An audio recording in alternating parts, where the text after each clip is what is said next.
So a few weeks ago, while Miss Parker was going to her mother's in Arkansas, I took the opportunity to really delve into a book that really came to me on life visioning by Michael Bernard Beckwith. The introduction to the book is done by the person Bruce Lipton, who wrote The Biology of Belief. So right away I knew that I was really being invited and excited to be invited to take a look at a deeper sense of any beliefs that needed to be understood or released or shifted so that I could have this more in-depth, amazing sense of God and allowing Spirit to work through me. And then I got into the book. And Michael talks about 4 stages of consciousness. So I decided after meditation that I'm going to have you take your cards and we're just going to write the titles for the 4 stages of consciousness as a little take home, think about, sit with, be with, a little spark to our awareness this morning. So he says the first stage is to me. And it's a victim consciousness. To me. It happens to me. And we ask questions. We find ourselves sometimes still asking the question, why does this happen to me? And we're still touching into that victim arena. So the opportunity is here. This is the opportunity to give up blame and shame. To give up blame and shame. Because victims believe that their lives are controlled by some external sources rather than by self-choice or self-responsibility.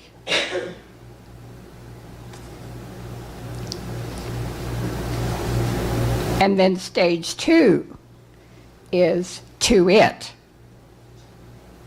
To it. It's a manifestation consciousness. To it. So we begin to learn that I can use this law of manifestation to attract anything that I want into my life. But what this stage offers us in awareness is the opportunity to give up control and a false sense of power.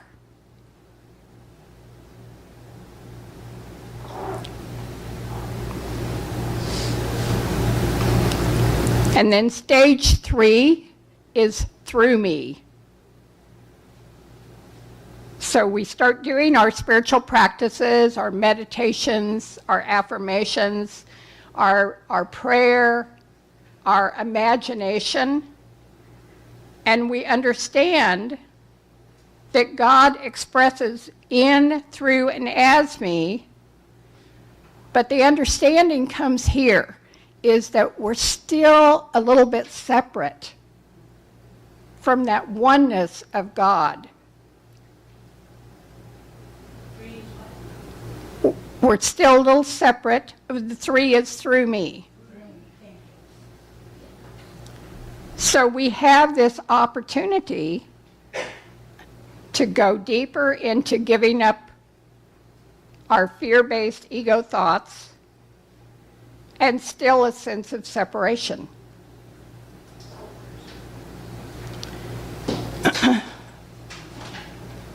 And then stage 4 is as me.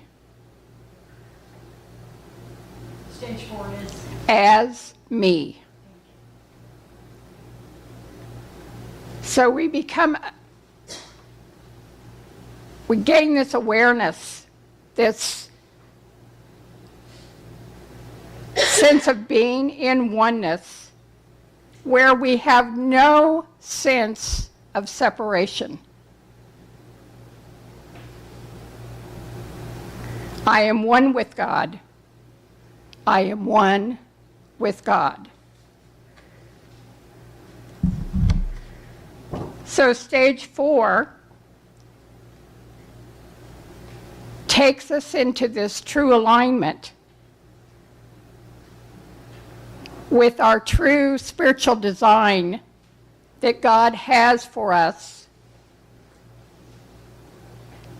individually and collectively in the universe. Imagine that for a moment.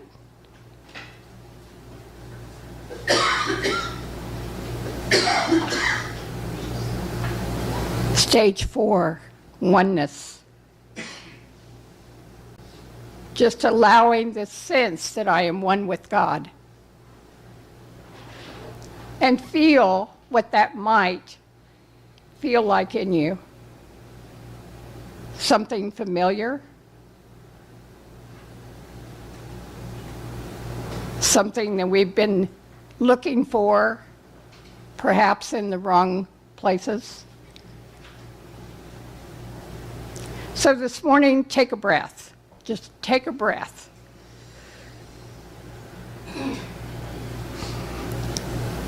And allow yourself the grace to be here right now.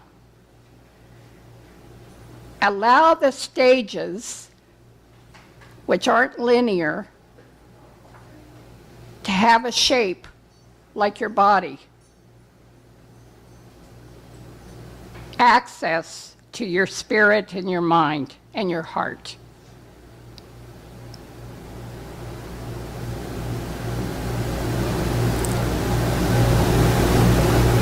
We're being invited to allow the universe to just be extraordinary. It's been around for 138 billion years. And all that determines the flow of life around us. And it did not start when we were conceived or when we will die.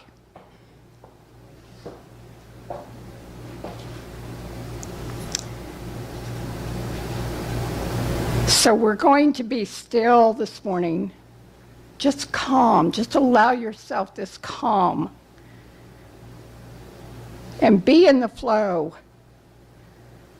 For all these forces have been interacting together for billions of years. And if you're feeling tired or exhausted or disheartened, just breathe. Just pause. Do nothing.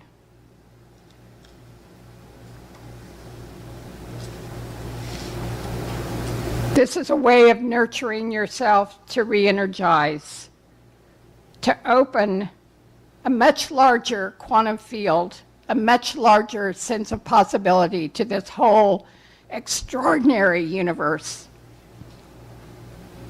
We are not responsible for even the tiniest fraction of what the infinite forces are up to. They're so far bigger. I'm just a cell. Now, I want to be a healthy cell. But if we in this room are the collective, this is it. We're all it.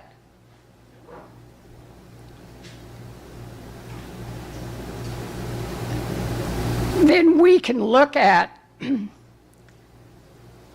not only I get to look at my own sense of wellness and what I am invited to release. But we can really be present with one another so that there's enough energy of love, acceptance, and being that we can each do that, no matter where we are in this body of these stages of consciousness. But nonetheless, usually, we walk around constantly trying to control and determine everything that happens in our lives. No wonder there's so much tension and stress, anxiety and fear. Each of us actually believes that things should be the way that we want them to be, instead of being the natural result of all the forces of creation. Every day, we give precedence to our minds, thoughts over reality unfolding before us. And like it, we say things like, you know, there better not be rain today or wind today because we're having a picnic. How dare it? Or I better get that raise because I need the money. And we make these bold choices based on old beliefs. They've been good up until now. That if it should happen the way that I want it to happen. But none of that is based on any scientific evidence. It's just thoughts that we have thought over and over again to create beliefs, and we stacked them nicely to order our lives that got us to the place where we are now. How interesting. We make these bold claims about what should or should not be happening. We actually believe that the world around us is supposed to manifest according to our own likes and dislikes. We pivot our emotional life around whether it does or doesn't, and our own likes and dislikes. And it's an extremely stressful and difficult way to live. Yes. We're called to think about how our choices now impact the people around us. We've been gifted with the power of will from the deepest, most divine place inside ourselves.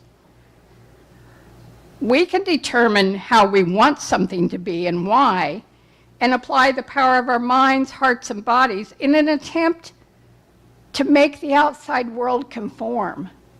But really? Is that really what brings us this sense of well-being?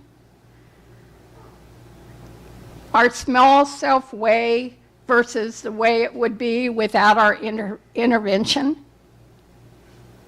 What if we surrendered into the magnificence?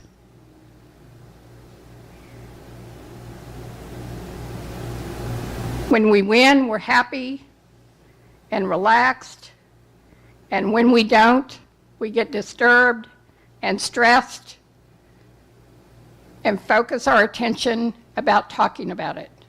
Talk about it, talk about it, talk about it, talk about it. Think about it. Push against it. Really? I mean, really? I'm looking at myself and I'm going, oh, flub. Yeah. There's so much evidence that life does quite well on its own.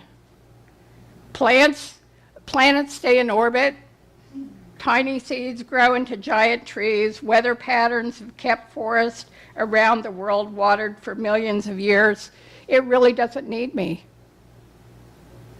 So maybe I need to get over my small self. What a divine idea. We do nothing in these acts but assert our will.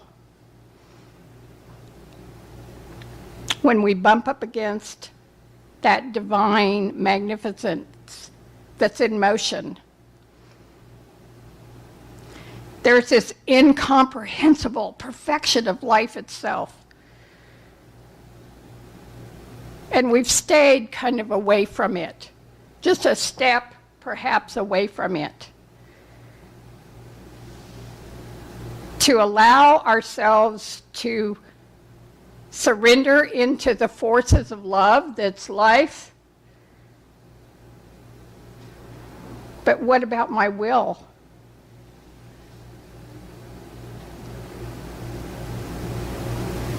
If the natural unfolding process of life can create and take care of an entire universe, is it really responsible for us to assume that nothing good will happen unless we work hard, believe the right things, make the right kind of money, be at the right place, unless we force it to happen? There's a big, magnificent creation that we're in the middle of. And there's a multitude of potential realities that we're unable to see right now. And there are times when we can't see beyond our small self. So that's why we come together. Sometimes synchronicity and serendipity circumstances come together to lead us into a contrast of difficulties, to bump us in order to deliver an important lesson, or maybe just to provide that transition point from one consciousness into another. A greater state of being, that oneness. And maybe it's right before that alignment of even more glorious events. So chaos and conflict and tension of opposites and those opposing forces come together to create a turbulent atmosphere. And stop for a moment and consider the value of chaos that actually serves us well because we're unmoored by it. It shakes our beliefs when we're unable to do that from the position of our small selves.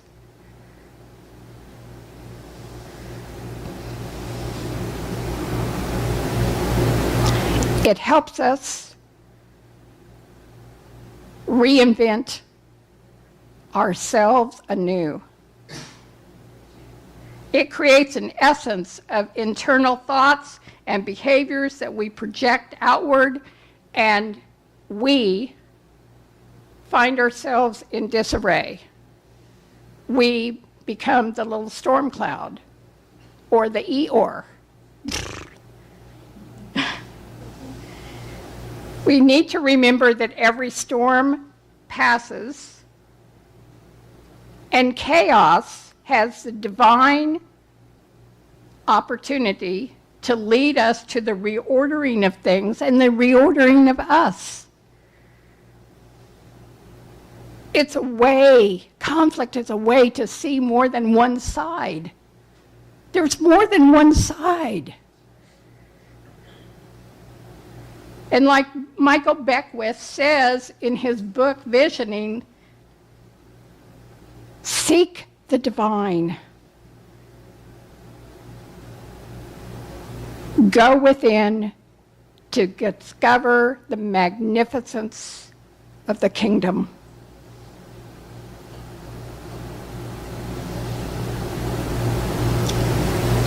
At that moment, we can release, not feel quite so bad, have a moment to pause, that moment of healing like the song, that moment of inspiration, that moment of being just enough in these 6 seconds, if that's all you can muster in that moment.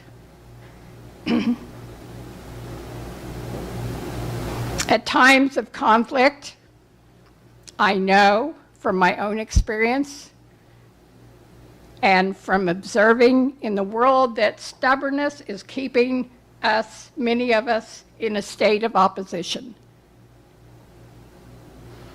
The incessant need to be right will only serve to prolong the conflict that really down deep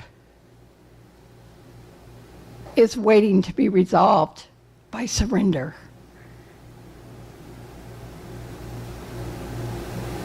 Shaking things up, creation shaking things up, so we can find the real path to true prosperity, which is the kingdom within. Oh yes, it is a stormy time, and it feels like there's opposing forces everywhere we turn.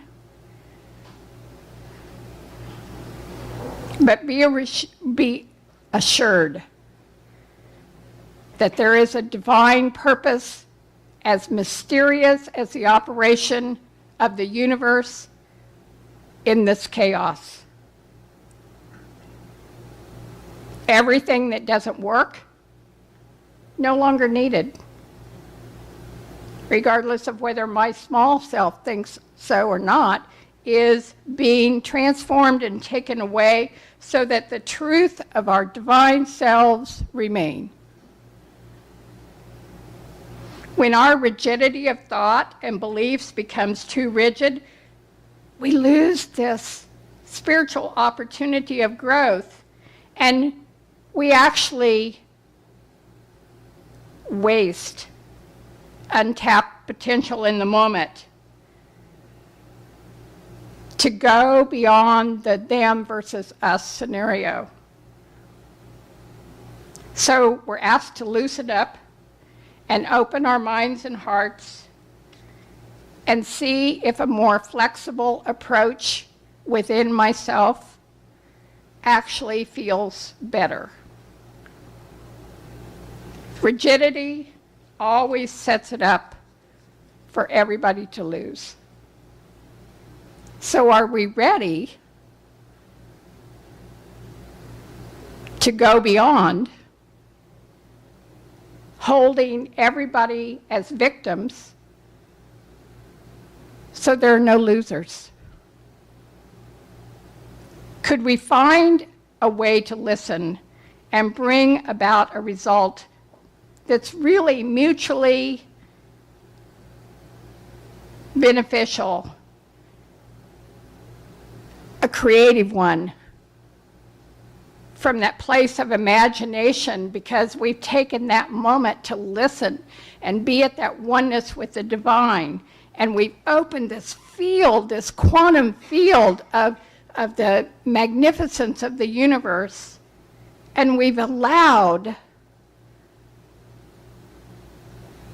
this vision that God has to come to us and then through us.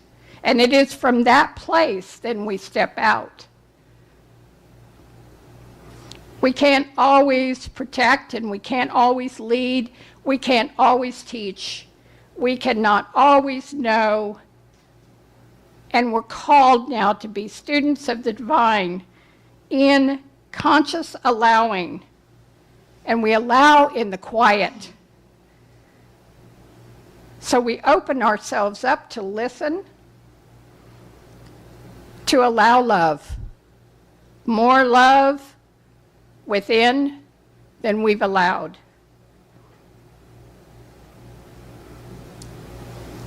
And we don't demand, and we surrender expectations. Sounds real easy. The only thing that God can assure us of is change.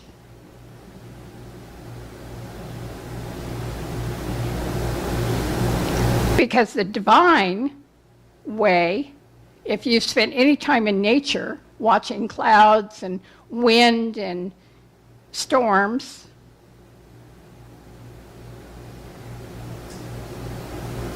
is that the causes for everything must either alter or disappear.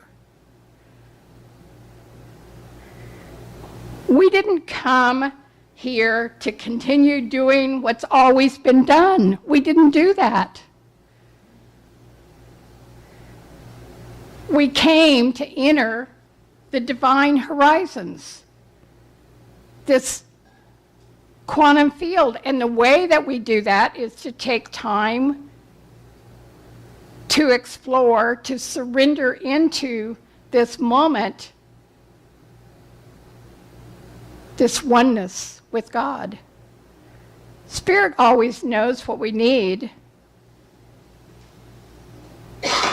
And we're guided, we're being guided to where we are meant to go. So Spirit's asking us to pay attention, be mindful. We're being led, invited, pushed out of victim mode and a codependent mode, and bullying in our own lives, in our own minds, ourselves, holding on to false sense of control and protection. And we have to relax and give ourselves a give and take. We are the portals of awareness. And we're being asked to move through stages of growth because we're no longer our small selves. We're being asked to allow this co-creative divine partnership to emerge. It's designed to develop this living relationship as oneness with God, the infinite, being love always and forever, first and foremost. What would love do? What would love do?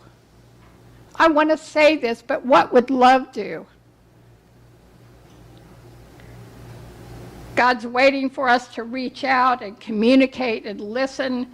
And the question here, the question that Michael Beckwith brings up is, what changes do you need to make in your outer reality to cultivate you and feel the presence of your divine self?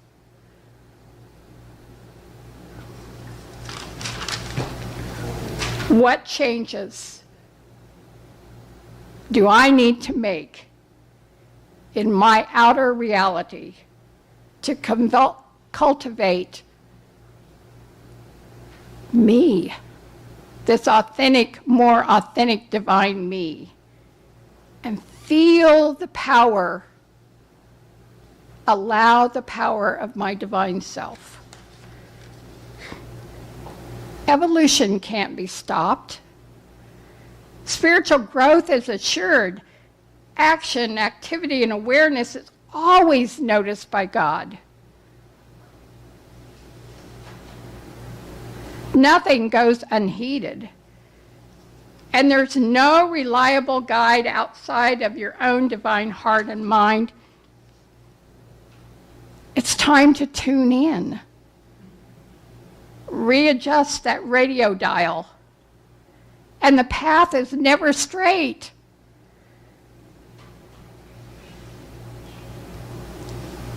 There's a higher purpose to all of these events that we're in, and not everything is meant to come to pass according to our specifications.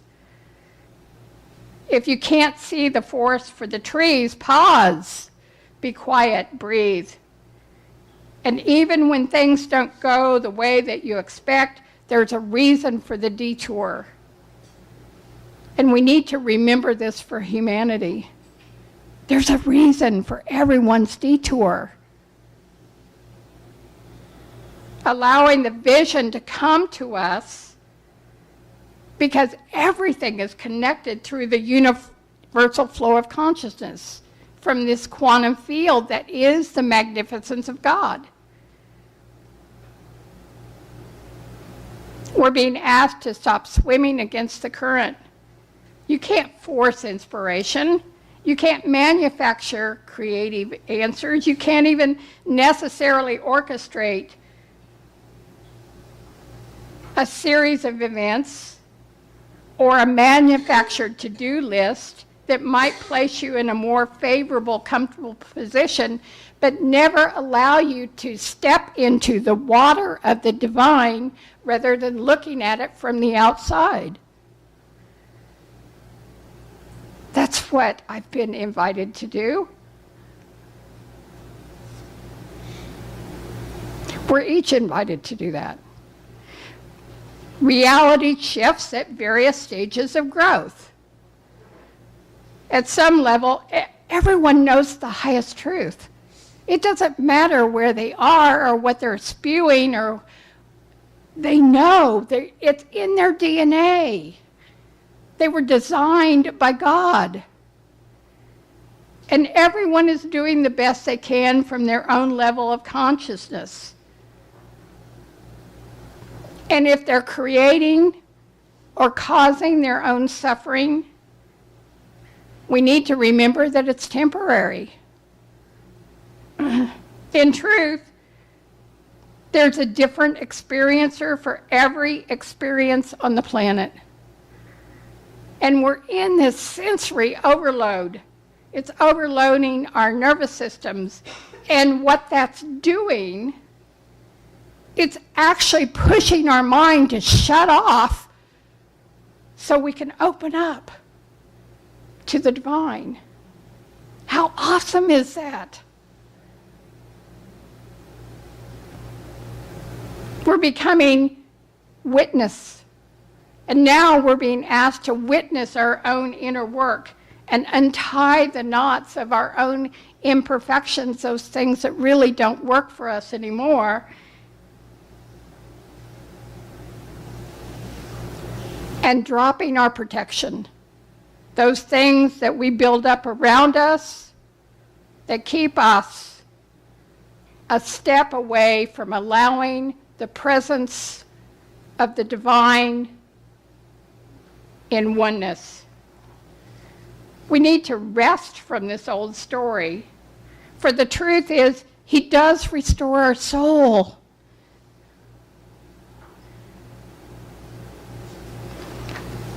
So we're being asked to allow.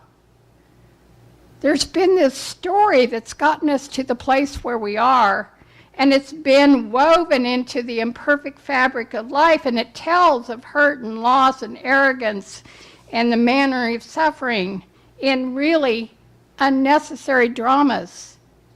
But it's an old story. It takes us back into a crumbling world. And none of it now needs to be true. The sky is not falling. That fear-based voice that you hear is just a scared condition. Part of that, we got stuck.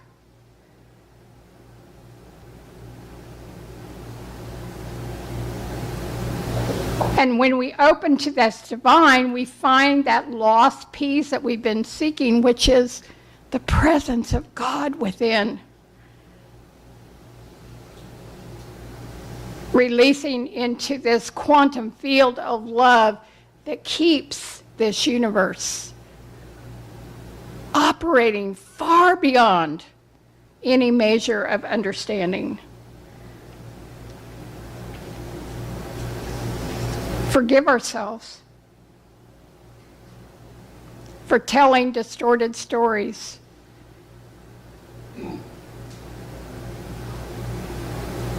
And have gratitude at this place where we are. God has blessed us with wondrous far-reaching, amazing value. So we're being asked to let go, put our old vision, ideas, and worries to rest, wear our old beliefs like loose clothing, take time with God, time with self in the quiet, because this gives us the ability to undo mistakes and resolve and release old patterns. We are all actually spiritual entrepreneurs. We were divinely coded that way.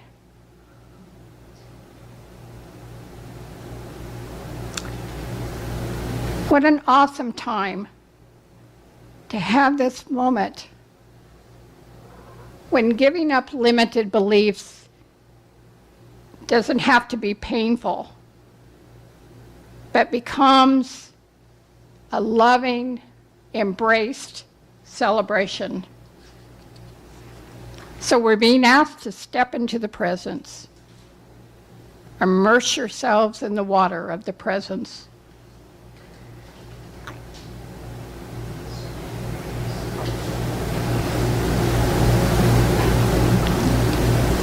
Nothing happens without a divine reason or a divine possibility.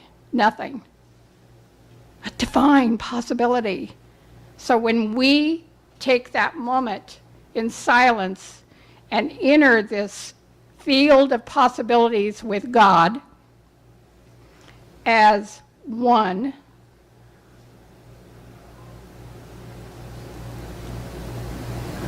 light happens. And there are some epiphanies. And we begin to behave as if God is in all life and every person on the planet matters. Every person on the planet matters. Every life on the planet matters. There's only one authentic you. And you are the vision of the divine self because you're the emissary for the divine on the planet. When we're in alignment with the truth and allow this divine expression of the divine to move in and through and oneness, our egos can rest. And your soul can illuminate your purpose. And my prayer, heal my fear-based thoughts, really comes true. There becomes space to play in this quantum field of possibilities. Oh my God, I can really imagine. I can imagine a world like John Lennon's song. Miracles are a choice and a way of seeing the world every day. We must trust that our needs are met. We're so loved that as we get out of our way, our small way, God will show up in every possible form, person, sign, idea, experience.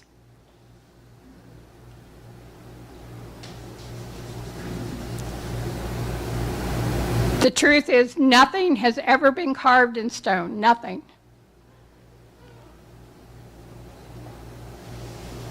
We're being asked not to let our egos keep going at top speed. We're asked to be quiet.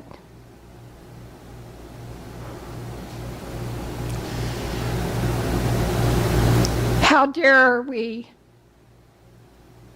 And yet we must. Imagine a world of peace and generosity and opportunity with amazing miracles and loving eyes and embraces and health and transformation. We are geniuses, and we are the inventors, and we are the transformation if we allow, and it's rarely comfortable.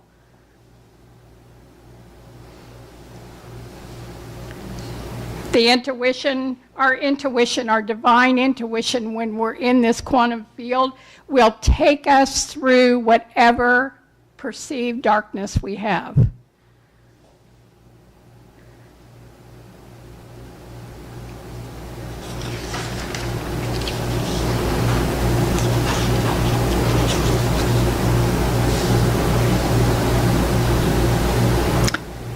We're being asked to be in the sacred place where all things are created but not yet formed.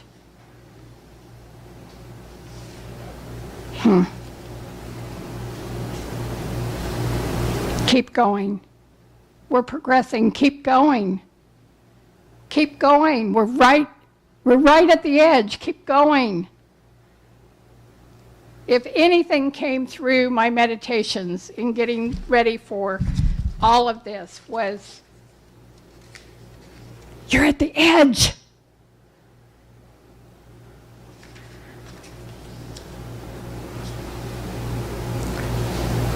Reveal to me, oh my God, your highest vision for my life. Heal my fear-based thoughts.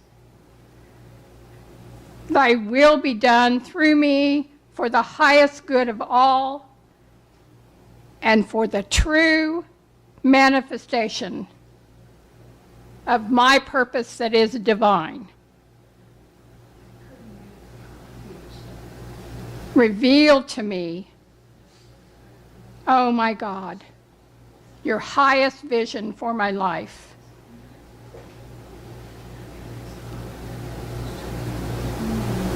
We're being called to release by going into the quiet oneness with God. Because in that place, we become the heart of the world and the bridge of the divine in the universe.